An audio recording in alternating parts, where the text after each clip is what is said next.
Hi, I'm Dick Smothers, and this is my brother Tom. Hi, Tom. Hi, Dick. The original Smothers Brothers Comedy Hour was taped before a live audience at Television City, Hollywood, during the late 60s. But every time we perform, someone will ask us when we're going to bring the show back. So my brother and a couple of other people decided the time has come, so here we are. The show you're about to see first aired January 9th, 1969. Our guests were the musical genius Ray Charles and the comedic genius of Jackie Mason. Now, this was one of Jackie's rare TV appearances. Tom and I and many others always thought Jackie was a great comedian, but his career was short-circuited temporarily, at least, after a run-in with the powerful Ed Sullivan. And we thought he was just too good of an entertainer not to be on the air, so we asked him to do the show. And this is one of his great performances. This is a long piece, and it's I think it's one of the finest stand-up pieces ever done. I really think it's great. And you change a few words, and it could be taped yesterday, but it was back in 1969. Also, Ray Charles mastered the blues, gospel, rock, and even country western. In fact, his biggest hit was the country classic, I Can't Stop Loving You. And you'll hear Brother Ray sing it in a few minutes. Now, here's the Smothers Brothers Comedy Hour. Here's what it was like, January 9th, 1969. Smothers Brothers Comedy Hour, 0216. Air, take one.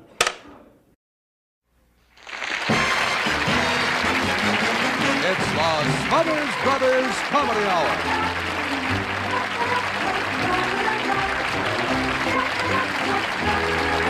With guest star Jackie Mason. Special guest star Ray Charles.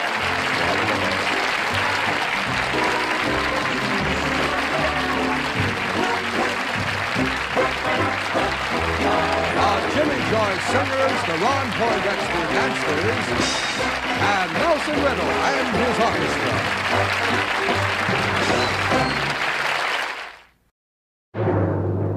From Television City in Hollywood, ladies and gentlemen, the Smothers Brothers.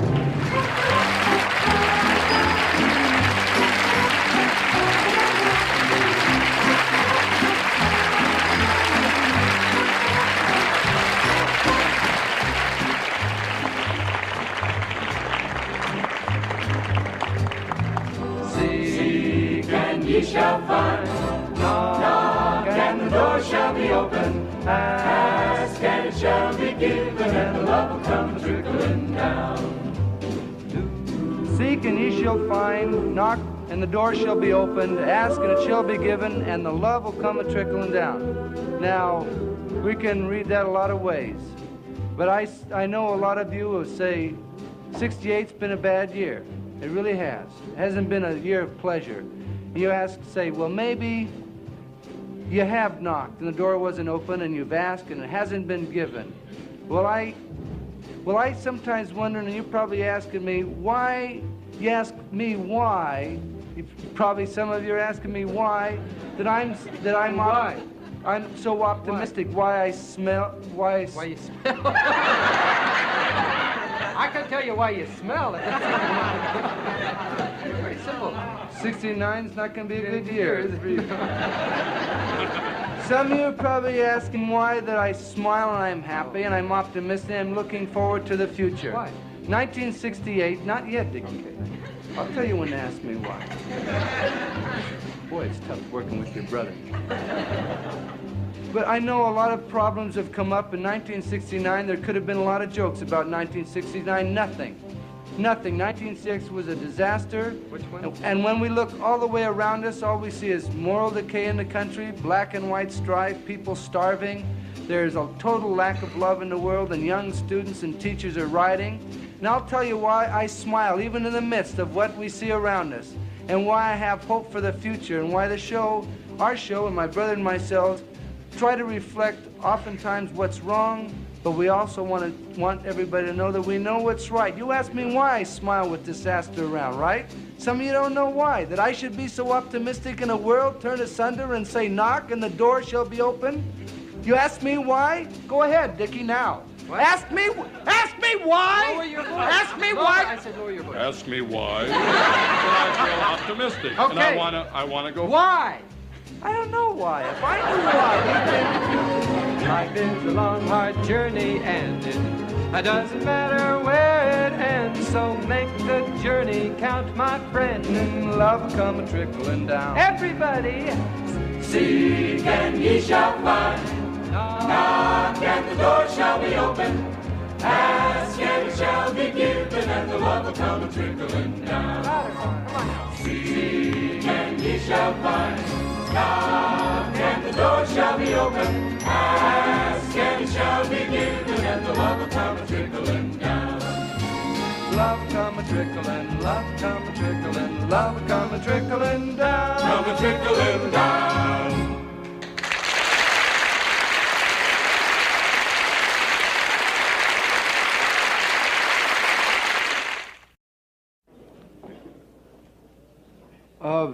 Oh, hi there.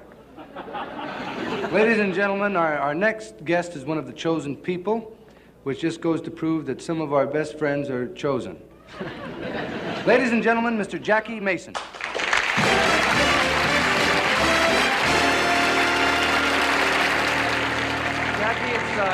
Jackie, it's good to have you on the show. It's really good to have you. Well, I wish you would have made him stop applauding first, because I'm a very big hit, and I don't like to interrupt because I like to hear how I'm going to do. Yeah. Because the rest of the show is not so fantastic that I think you have to rush into it. Okay, I don't want you to get bugged because both my brother and myself have always liked your act because you really do great shtick.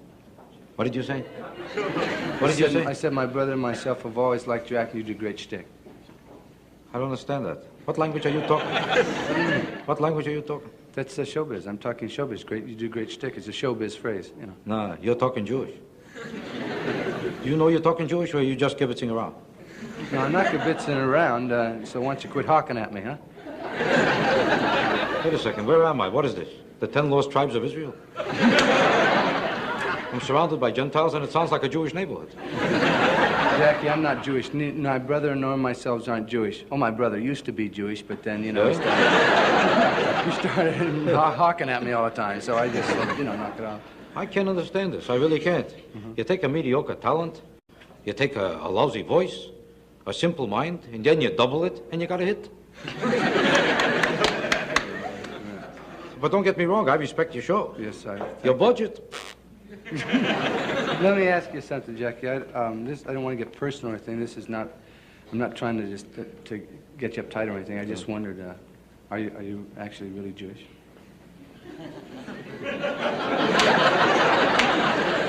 You don't have to. I'd like to know what gave you the idea. Is it the way I talk?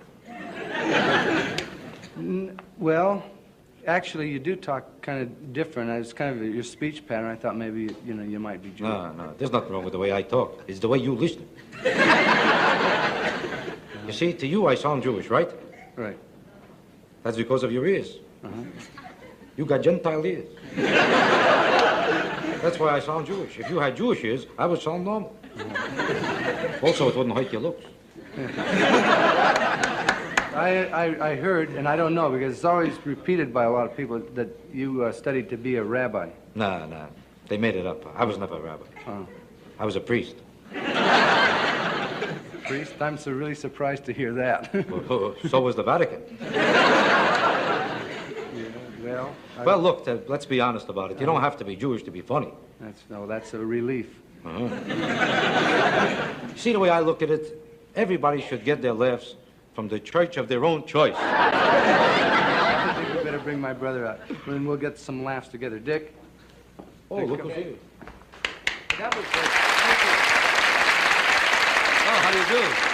It's certainly nice to have you on my show. It's nice to have you on my show. As a matter of fact, It's a pleasure. Oh, Dick and I. I'll let you in on a secret. What? My brother Tom and I You don't say? were just saying that you That could me? sing a song with us. I'd love to sing a song, and it's a song we all believe in. It's about the church of our choice. There's a Catholic church in my little hometown with two big bells in its tower, and they rang dong ding ding. There's a Protestant church in the same little town with a great big bell in its steeple, and it rang dong dong. There's an old synagogue in my little hometown with a small silver bell over the door, and it rang ding-a, ding-a. And every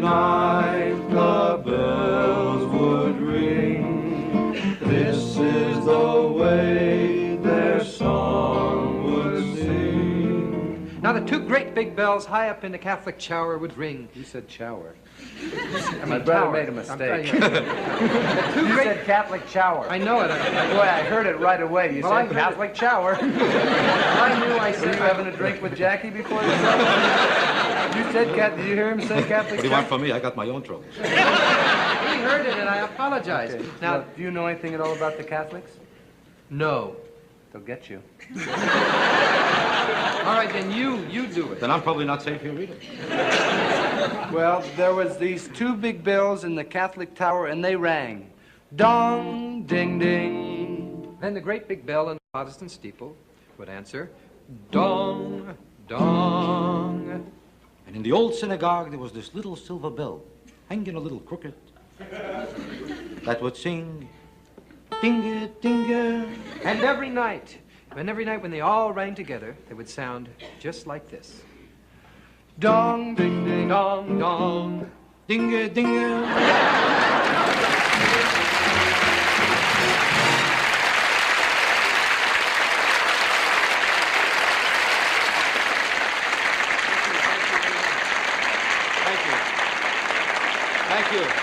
Thank you. It's not necessary. Please, it's not necessary. Please. That's all, huh? You know, to me, it's a special kick. There's no other show probably in the whole world that has such a spirit of warmth, of brotherhood. This is the only show where nobody cares who you are, what you are. They judge you as a human being, not by your religion. Am I right, mister? As a man who's not too intelligent to poison, what would you say? Because this is the spirit of brotherhood that we hope would pervade our whole society. Because it makes no difference what a person is. Like, here's a man, I don't know what he is. I don't care what he is. It's none of my business. I don't like this man. But I don't judge a man by his religion. I don't even judge him by his color, because that's nobody's business. Like, here's a man, I don't know what he is either. I don't know what you are. But I'm not better than him. I'm not better than him. I'm better than this guy. Nobody is better than anybody else. That's the essence of democracy. Do you understand what I'm talking about, mister? I asked you 3 questions. Don't you know anything?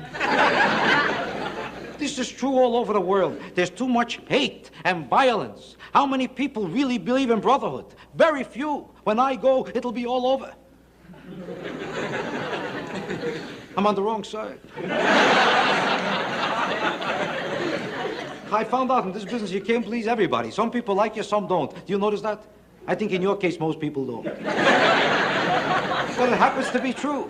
Do you notice that? You can't like everybody. You can't enjoy everybody. It's almost impossible. The best we could hope for is a degree of tolerance to at least appreciate the right of other people. You got that so far?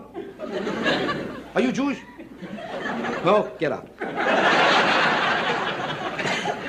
Because people are basically all the same. I don't care if a man is white or black. It's nobody's business.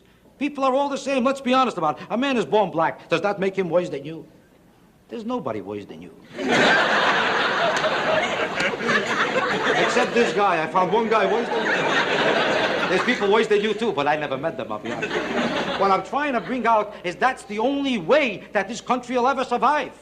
Will you ever stop to think that this country was actually born by accident? We're all here by accident. You certainly are. Do you know when Columbus discovered America, he wasn't even looking for America? Anybody? So far, you didn't know one thing unless I told you. He wasn't. He was looking for a shortcut to India. Nobody could figure it out because he was running around with Queen Isabella at the time. I don't know if you heard about it. And he was doing pretty good. All of a sudden, he started looking for a shortcut to India. Everybody else was looking for a shortcut to Queen Isabella. You know, originally when he came, he accomplished nothing because all the banks were closed. It was Columbus Day. That's my best joke, mister. I think there's a Nazi right in front of me. It hurts him that a Jew is white. I'm trying to preach the significance of brotherhood and love. Do you understand that, mister? Right now we got problems all over the world. Take a look what's going on in Vietnam. Mister. Do you understand what's going on? No matter how much you love your country, are you a citizen? Doesn't it bother you what's going on there? I don't believe everything they tell me. Every day they tell me that we knocked out 500 bridges in North Vietnam. You believe that? I studied North Vietnam carefully. I just came from there. I found out there's only 8 bridges in North Vietnam. How do we find 500 bridges a week to knock out? Anybody? I'll tell you how they do it. You're lucky I'm not busy. I'll explain it to you. Every day we send bombers over North Vietnam, and these bombers drop bridges. Then we knock out the bridges that we dropped, and we will go. You understand that?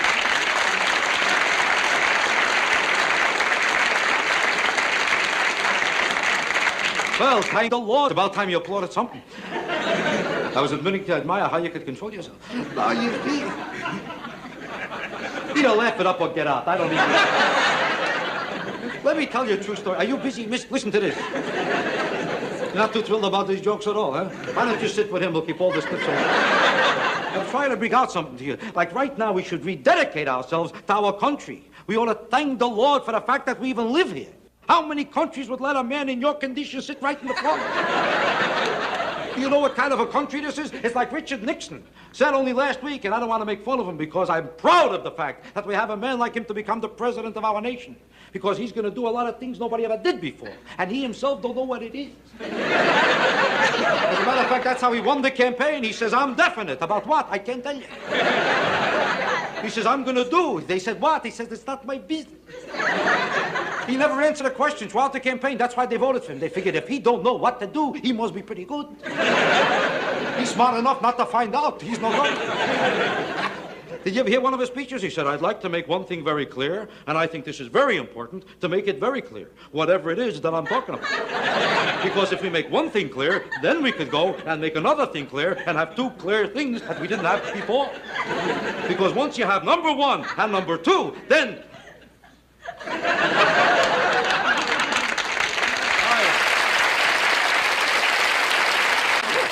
Help out, don't get out. I don't mean to pick on you. I only pick on you for one reason. I don't like you.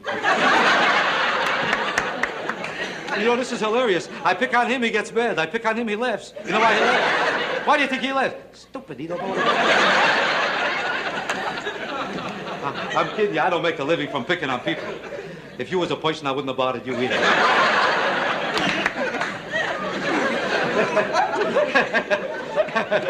I just told myself a better joke than I told you. Don't get the wrong impression. I don't want to mix in politics because this is none of my business. I'm here to express the tributes of this country in the terms of the brotherhood and love that this nation enjoys. And the only thing that will make this nation endure. I say let's forget differences. Let's get together once and for all and get the Germans. That's the only way. Not that the Germans are bad people, but if you're Jewish, because I feel brotherhood here more than any place else. Like here's a black man sitting right in front of me. Look how I can tell. I know my business. You want me to tell you the truth? You're as good as this guy anytime. And I'm not too crazy about this guy. That's right, because we're all here by accident, and we didn't pick out the color we were born. Did somebody call you up before you were born and say, Mister, what color do you want? It's an accident of birth. If somebody asked you for a color before you were born, the chances are you never would have picked white. I'll bet you would have picked pink. That's right, then what would you do if you were pink and everybody else was light blue? Where would you go? Everybody would say, you hear about that pink guy? He's moving into the neighborhood. I'll ask you another question, as long as I'm not busy. You see, if it's such a thrill to be born white, I'd like to know this. How is it every time the sun comes out, every white person lays on the floor like a dead horse, desperate to turn brown? Somehow born brown, not so hot, but turn brown. I was just in Miami Beach. They were admiring a guy with a tan there. What a tan! They couldn't get over it. Then they found out he's really colored. Get out!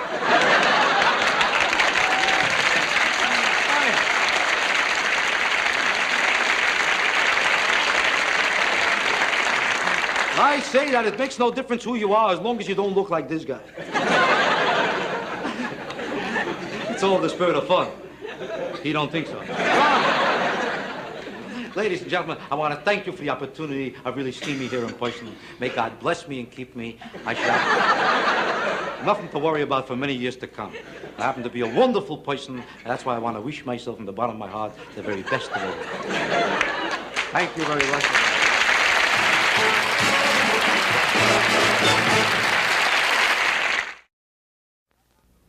Once, a long time ago, in a concert in Atlanta, Georgia, the audience loved our next guest so much that they awarded him a title. And that title was more than deserved. Ladies and gentlemen, it's my pleasure to present the genius, Mr. Ray Charles. Hey, hey.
It's useless to say So I'll just live my life in dreams of yesterday.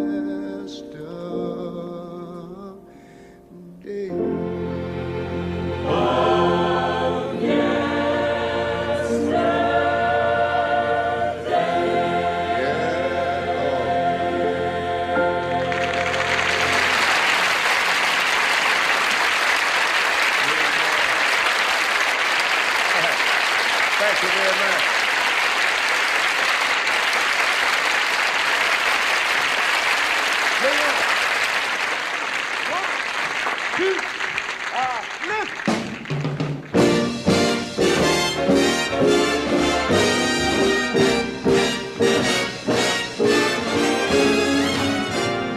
You made me love you. I didn't want to do it. I didn't want to do that. You made me want you. And all the time you knew it. I think you've always known it. You made me happy sometimes. Yeah, you made me glad. And there were times, babe, you made me feel so bad. You made me cry for. I didn't want to tell you. I just didn't want to talk about it. I want some love that's true. Yes, I do. Indeed, I do. Don't you know I do, baby? Gimme, gimme, gimme what I cry for. You know you got the kind of loving that I can die for. You know you made me love you.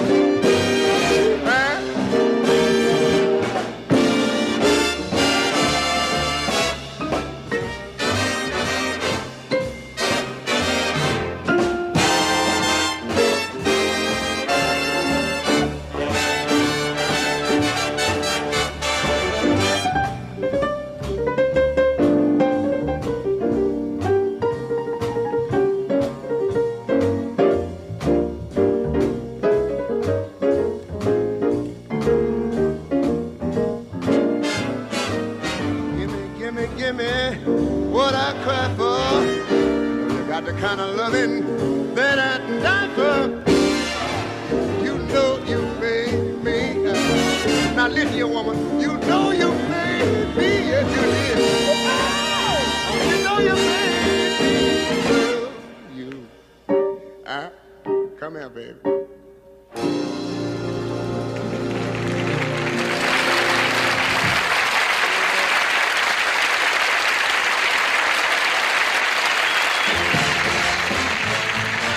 We'll be right back with Ray Charles, Jackie Mason, and our Smothers Brothers Minority Report on the second half of the Smothers Comedy Brothers Hour.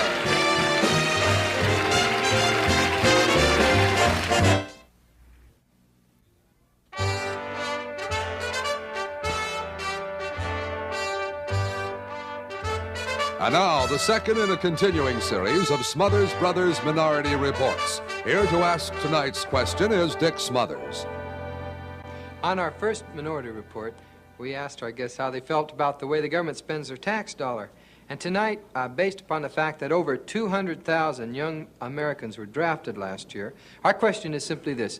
What do you think about the draft system? Okay, our first guest tonight is once again Mr. Kapowski. We're here tonight, Mr. Kapowski, to ask your opinion of the American draft. Oh, it's beautiful, your American draft. I guess your American draft much better here than in Russia. Does everyone have to serve in the Russian army? Oh, no, it's very easy to evade the draft in Russia. Oh. You see, in Russia, everything is political. First, you get your political notice. Uncle Kosygin wants you. Then, if you don't want him, first, you go to Soviet Health and Welfare for your political health certificate. If you cannot obtain this, then you go to Politburo for political exemption. If you fail to get that, then you go to Supreme Politburo for political discharge. If you can't get any of those things, then you go to American Embassy for political asylum. He's a wonderful American. Our next gentleman is Mr. Hernandez. One of the proposals for correcting the unfairness of the draft has been to create some sort of a lottery system. Oh. You mean like they do in Mexico where everybody takes a chance and buys a ticket and the winning number is going to get drafted? That's right. That's a very good idea, Mr. Smothers, except for one thing. What? Who's going to buy a ticket? Thank you very much. Anytime, senor.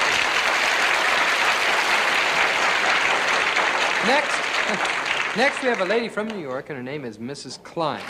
Did you ever have any personal experience with the draft? Oh, yes. The draft hit our neighborhood very hard. Our neighbor's son, Tony Salvatore down the street, Mrs. Acropolo's boy, Nicky, my own son, Saul, they all received their draft notices, and it's so sweet. Once a week, we mothers gather in each other's houses to read our son's mail, and it comes from all over. Winnipeg, Toronto, Vancouver, Thank you very much, Mrs. Klein. Don't mention it. Hey, we'll see you next week. All right, if you don't get drafted. Don't worry, I'm over age. Now, from San Francisco, Mr. Harris. Hello, Mr. Harris. Hello. Today's Minority Report deals with the question, do you think the draft laws are fair in this country? Now, that's a very interesting question. I believe that the draft laws show absolutely no racial discrimination whatsoever. In fact, I believe that the black man has an even better opportunity to be drafted than the white man. And the equality does not stop there. Why, here at home, sometimes we're asked to ride at the back of the bus. But when we're called into the armed services, we're moved immediately to the front. Now, that is more than equal opportunity. Tell me, do you have any suggestions on how the draft laws might be improved? Well, now, I believe that when you're fighting for a real direct cause, in other words, when the actual freedom of Americans is directly placed in jeopardy, I don't think you need the draft laws. Well, well, thank you very much. After all, now, we didn't need them in Watts in 65, Chicago in 66, Newark and Detroit in 67, Chicago. I understand.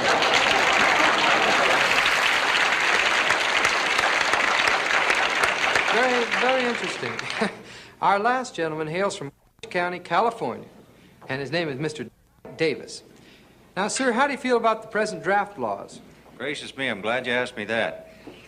With 2 kids of my own, I really have to face this problem. Golly, it's kind of like a two-headed coin, isn't it? My country on the one side, my family on the other. But I sat down and I talked with my kids for a long while. And we agreed that serving your country should come before anything. Why, it's a boy's duty to serve in the armed forces when he's called. That's, well, are you boys in the service now? I happen to have girls. But that doesn't change my opinion, not one little bit. Well, I remember when I was drafted, I couldn't wait to get to the front and tangle with the enemy. I wanted to see action and fight for my country. But when you can type 80 words a minute, you go where you need it the most. Tell me, sir, how do you feel about the draft laws? The draft laws, well, I feel about the draft the same way I feel about birth control. I like it. It's a very good thing. Yeah, thank you very much. It's a good thing for your Negroes, your Jews, yeah, your Polacks, I'm sorry. all your undesirables.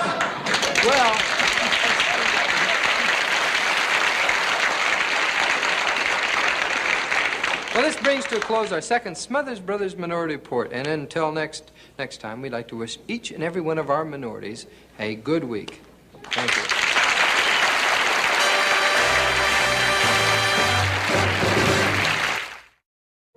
Tell me, Ray, what are you so happy about? I'm not happy, man. I'm singing the blues. I'm singing about people suffering. Oh, you see, when my people suffer, they call it source. Well, what's the difference? Well, when you got the blues, you sing, but when you got source, you krechts. Well, what's a krechts? See, a krechts is a groan. It goes like this. Oy, wees mir. You mean like... Oh, boy. Wait a second. That was no krechts, that was a yifke. Wait a second. I think right now you're ready for me to show you how to really sing the blues. I know you're considered the greatest blues singer in the world, but everybody could stand a little improvement. Mm-hmm. Yeah, I understand you. Now, follow me carefully, and you'll make a real fantastic blues singer. All right. I got the blues in the morning. That was close. I got the blues most every night.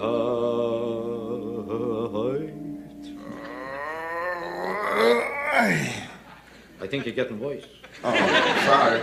I got the blues every time my baby don't treat me right.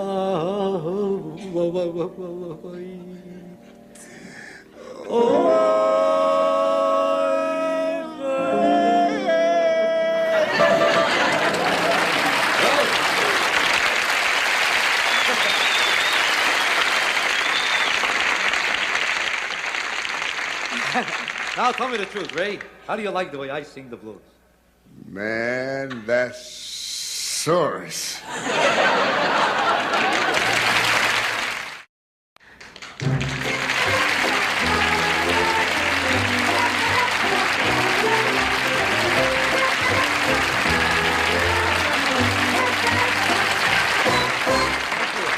you very much. We'd like to thank our guests for this week, Ray Charles and Jackie Mason. Let's give them a big hand.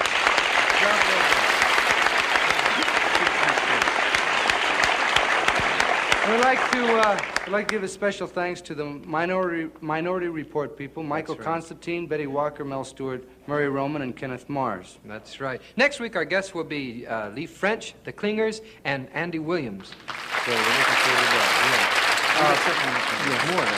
Before we say goodnight, a man named Chuck Braverman, a young filmmaker, made a film for us called American Time Capsule that probably a lot of you saw, that summed up the 200 years of American history in 2.5 minutes. So we asked him to make the same kind of look at 1968, the year that was. So as soon as 1968 was over, Chuck stopped his camera down and ran to the drugstore, and yesterday the film came back. Right, and he spent all day cutting up and putting the pictures together, and they're all finished. So here it is, ladies and gentlemen, hot off the reel, The World of 1968.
So, ladies and gentlemen, there was 1968 in just 4 minutes.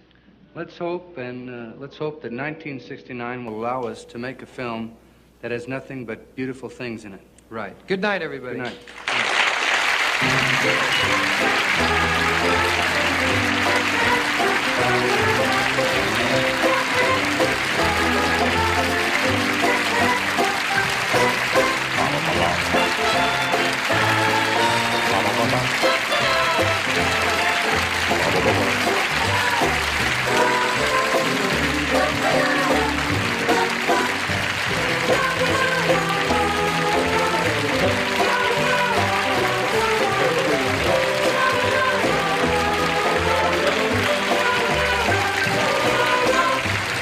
Also appearing on tonight's show were Paul Wayne and Marvin Miller.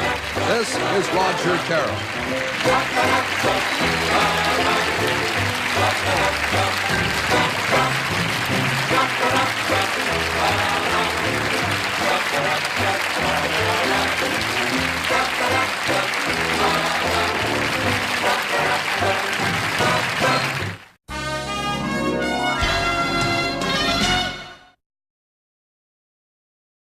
We hope you enjoyed that show. We had a great time taping the show and working with such great entertainers. And I think, looking back now, that one of the things that gave the show the surprises a lot was that sometimes you tune in and you find young performers just starting They've up. never seen before, yeah. Never seen before. But on this show tonight, we had two performers that really at the top of their form. I think it's probably as a live performance on tape as it was done was probably one of the best presentations of Ray Charles that was done in that time, because the exciting part was Nelson Riddle's orchestra, one of the great orchestras of all time. Yes, Nelson Riddle backed him up. It seemed to be shot well. It seems contemporary. And what I really liked, it was fun, working with Ray Charles, number one, had a great sense of humor. You could put him in any situation, and he would ever say, no, I can't do that. No, just put me in front of the piano. He would do anything for you. And to have him set up, like in the finale, do the musical setups for each of the skits, I thought it's a thrill to see him. I mean, that's quality setting up. That's real quality. And then, as we said, Jackie Mason coming out there at the top, very top of his form. He moved, he related to the audience. I think young comics, if there's any young comedians, I think you watch that performance, tape it or whatever, and see, those are the skills you really have to get. That was about a 9-minute piece, one of the best stand-up pieces I've ever seen him do. Jackie Mason was a big fan of the Smothers Brothers. I remember coming back in Las Vegas, he came back and he said, I don't know how you guys do it, but you do it good. I've never seen anything like that before, but I hope I don't do it again. And he was and every time we worked with Jackie Mason or Jackie Leonard, by the end of the week, we were going, hey, you little cocker. We just started talking like Jimmy Durante and everybody was doing Jackie Mason at the time, and one of the best stand-ups. And you know, if he'd had a brother, he'd have been so much better. How good could they be if it takes two comedians to do one show? You notice when I work alone. I don't hire partners. Once a guy needs a partner, I know he's got no talent. Didn't hurt my career. I don't want to lie to you. It didn't help me either. I would say it stayed about neutral. It was a lot like sweeping up in the kitchen. Doesn't help your career, it doesn't hurt, but it just cleans the floor. Everything you do doesn't have to help or hurt your career. I did it because I knew these were two Gentiles out of work, so I figured I'll help them out a little. They said things that made some people disturbed, some mad. They weren't exactly totally conformist in their thinking. They were Saturday Night Live 25 years before Saturday Night Live. And everything you see that's offbeat or weird or crazy on Saturday Night Live today is very acceptable because we live in a different world than we live in those days. Those days, if you're even slightly nonconformist, you look like a revolutionary. And what about Chuck Braverman? Chuck Braverman's piece caused more controversy, more talk. His first piece he did for the Smothers Brothers was History of America in 3 minutes, very fast, kinetic, very fast cuts. And then at the end of '68, we asked him to put together for the Smothers Brothers Comedy Hour a recap of 1968 and all the things that happened. A very disturbing year. Well, American Time Capsule, I think Tom will back this up, garnered, when they were beginning to have some critical problems with CBS and the press and the anti-war movement, and so they needed a little positive boost, and American Time Capsule garnered the largest positive mail response that they had had up to that time.